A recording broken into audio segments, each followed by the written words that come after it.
Well, hello there.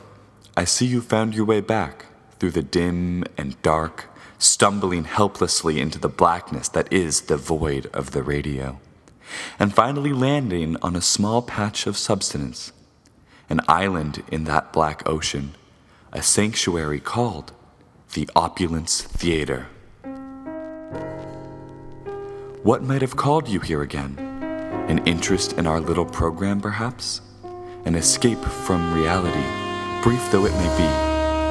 Maybe it's simple, morbid curiosity that draws you back. But you know that old saying about curiosity.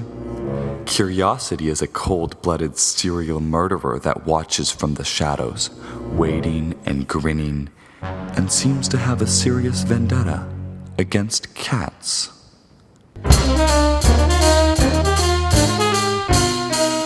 But never fear, you brave, foolish souls. We don't intend to keep you hanging for long, for the life and times of the Opulence Theater are nothing if not fast-paced, gripping, and filled to the brim with excitement and adventure. I take you back now to that crumbling, giant St. Nowhere as we resume the gripping tale of the Valiant.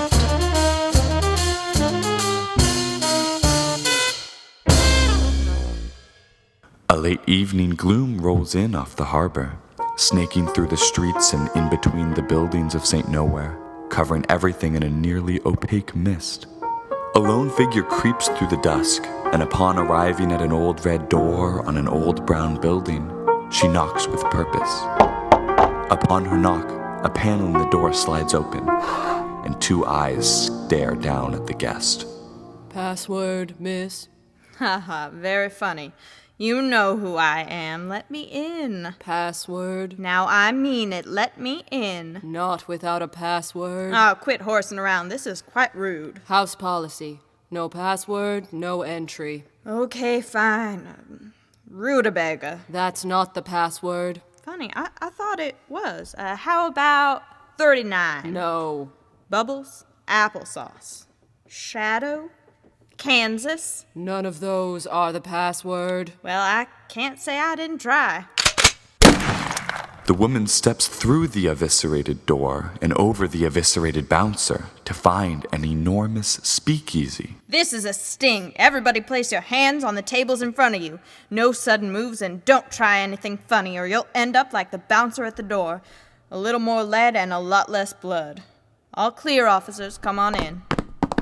Good work, Agent Jolson. That's the third bust this month. I don't intend for it to be the last. Boy, I tell ya, I don't know where the Vice Squad would be without you. Over here, boss. What do we have, officer? These crates are filled with contraband, drugs, weapons, explosives. We hit the jackpot. That's what I like to hear. Good haul, boys. Let's load these crates out to the trucks and get all these fine patrons into the paddy wagon. You heard me. Move it. By the power vested in me as Chief of St. Nowhere Police, I hereby award Agent Louise Jolson the Medal of Valor for her service to the city in the fight against crime. Well, Sally, it looks as though we may have found someone else who can help us. Yes, Inspector Stoker, it seems we have. And she's so young. Very impressive. I think I can arrange a meeting with her. Oh, Howard, I intend to meet her after this press conference. The chief owes me a favor. You're just full of surprises, aren't you? You can't even imagine. You know, Yes? a woman of her caliber could be... The Valiant. Why, yes, don't you agree? I do agree she's quite remarkable, but I don't think she's the Valiant. What makes you say that? Call it a hunch. Say, does she look nervous to you? It's a big day. She's probably just a little antsy. Perhaps. I think she's going to make a speech. Let's duck around back now and meet her when she's done. I'll follow your lead. Thank you, Chief, citizens of St. Nowhere, for this prestigious award. In turn, I swear that I will continue to crack down on crime in this city until either it or I am gone. The 23 crates we seized at this last bust were a huge blow against the Wells Syndicate, a trafficking organization larger than any I've seen. I intend to watch it crumble beneath my feet. Thank you. I I think this is the room they brought her to. Perfect. Agent Jolson? One moment. She still sounds nervous. You have 5 seconds to tell me why you're here. Whoa, put down the shotgun, Agent! Calm down, dear. Don't tell me to calm down. Weapons on the table now. Who the hell are you two? Okay, here's my 6-shooter, and I'm going to reach into my jacket again to pull out a badge. I'd appreciate it if you don't kill me. Don't try anything funny. I wouldn't dream of it. Here. P.I. What a stroke of luck. I'm Inspector Howard Stoker, and this is my associate... Dame Sally Beretta. We were hoping we could discuss... I need your help. You need our help? Whatever for. Please come in, I'll explain. Right before the press conference, I found this note in my jacket pocket. Golly, that is quite the death threat. Yes, very specific. I assume this is connected to your recent success in undermining the Syndicate's trafficking operation. I think so. I mean, I've received death threats before, but never in the pocket of my own jacket. That is a little too close for comfort, isn't it? And it says here you'll be dead by tonight. They even spelled tonight wrong. Clearly, we're dealing with professionals. That doesn't give us much time. How may we help, Agent? I'd like to hire you two to track down this killer before they find me. I think we can do that, right, Inspector? Don't worry, Agent. We'd be happy to help. Agent Jolson? Oh, excuse me. Hello again, Miss Beretta. Chief, good to see you. And who might this be? A private investigator, Detective Howard Stoker. He's helping me with something. Yes, I'm afraid our esteemed agent has been issued a rather serious death threat. Got on the table, if you don't mind, Chief. Pardon? Common courtesy. Thank you. Now, here's the letter Agent Jolson received. Oh my. That is specific. Chief, if you wouldn't mind arranging a private car for us back to the station, we can talk more. I don't feel it's safe here. Right away.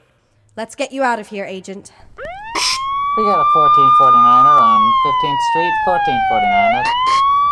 You'll be safe here at the precinct, Louise. Thanks, Chief. How could the note have been placed into your pocket? I don't know. I found it there before the conference. For all I know, it could have been there since this morning. Are you the first agent to make a bust on the Wells Syndicate? She's not. 3 other agents have headed stings against the Syndicate, though this is easily the biggest bust of any I've seen. And you head this department, Chief? I do, yes. Have any other agents received death threats? They have not. So this is just about you then, Agent Jolson. What can you tell us about the bust you made? It was primarily a speakeasy that we were looking into, but in one of the back rooms there were crates upon crates of contraband. Any idea who the Wells Syndicate was sending it to? It seemed like an internal affair, though perhaps they were selling their goods off. Well, that might explain it.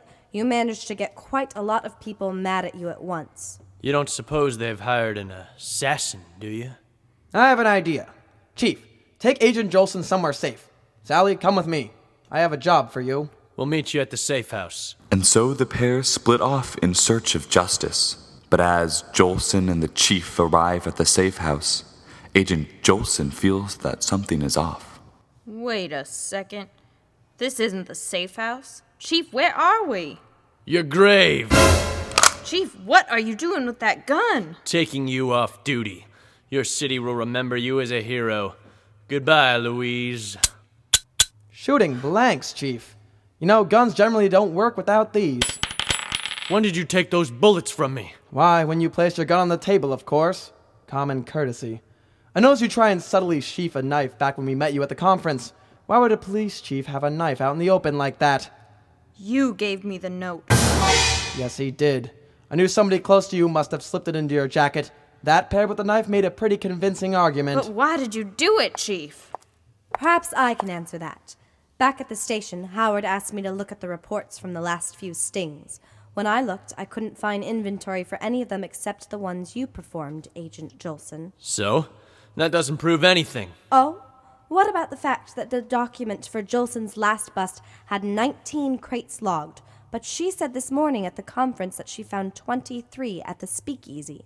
The paper trail speaks volumes to us, Chief. It seems my hunch was right. Our honorable chief of police was funneling the confiscated contraband back to the syndicate to cut down on costs and suspicion. Looks like you were a little too good at your job, though, Jolson, and they decided to remove you from the picture, make things a little smoother. Are we right, Chief? You may have unloaded my gun, Inspector, but you can't unload a knife. The money is way too good to let any of you stop me. That sounded like a confession to me. You just knocked him out cold. Good punching arm, Agent. Thanks. I've been boxing since I was 10. I like her. So do I. Jolson, would you do the honors? With pleasure. Chief, you're under arrest for the attempted murder of a police officer, corruption, and mob activities. I invited the boys in blue along. They should be outside by now. Why don't you take out the trash, Agent? A fine idea. I'll be right back. Come on, Chief. What's going on? Where am I? You're being taken downtown, Chief, where you belong. Wait, I'm innocent, I tell you. I was hypnotized. That is literally the worst excuse I've ever heard. Come on! I think we should invite her to join the team. She could be helpful. Yes, she could be a lot of things. I know what you're implying, and no, I still don't think that she's the Valiant. And why is that? I'll explain later. Excellent work, Agent Jolson. I think a promotion is in order. I hear they're looking for a new chief of police. Who better than a recent Medal of Valor recipient? I'll write a letter of recommendation to the mayor. Will that work? Trust me, it'll work. I cannot begin to thank you two enough for your help. If there's anything I can do to repay the favor. Well, it just so happens that Howard and I have a few... Howard, what's the matter? You look more troubled and brooding than usual. I found a note in my pocket. It's written in red ink. Or maybe it's blood. Ew. What does it say? Mr. Howard Stoker, P.I. and Company. You're all bold and courageous beyond the call of duty, but these qualities will only get you killed in this town. If you know what's good for you, quit while you're ahead or you'll find yourself dangling from the end of my rope. It's signed, the Puppet Master. Looks like we just found the one pulling the strings. That wasn't very subtle, was it? The Red Tail Gang can wait a little while. Or perhaps they're connected somehow. Police Chief Jolson, I think we could use your help. Inspector Stoker, Dame Beretta, I think you could. And so the city of St. Nowhere can rest a little easier with its new police chief. But the foreboding shadow of this new threat, the Puppet Master, falls squarely on our heroes. Will they untangle this villain? Or will our heroes find that they're all strung out? Only time will tell. Time, that is. And the Valiant.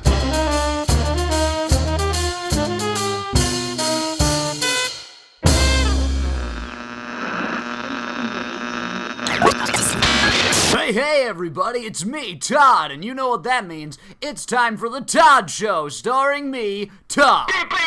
Yeah! Alright, before we get started today, mysterious note just got slipped under my door, so, I figure I should probably read it on the radio. You know, like I always do. Okay. The Opulence Theater was made possible by WMFO, Sandbox Recording Studios, and the Tufts Podcasting Network. The show was produced by Imogen, Browder, and Emma Wold, written and directed by Ed Rosini, and masterfully mixed by Ben Stern. The Opulence Theater theme was composed by Cooper Katz McKim.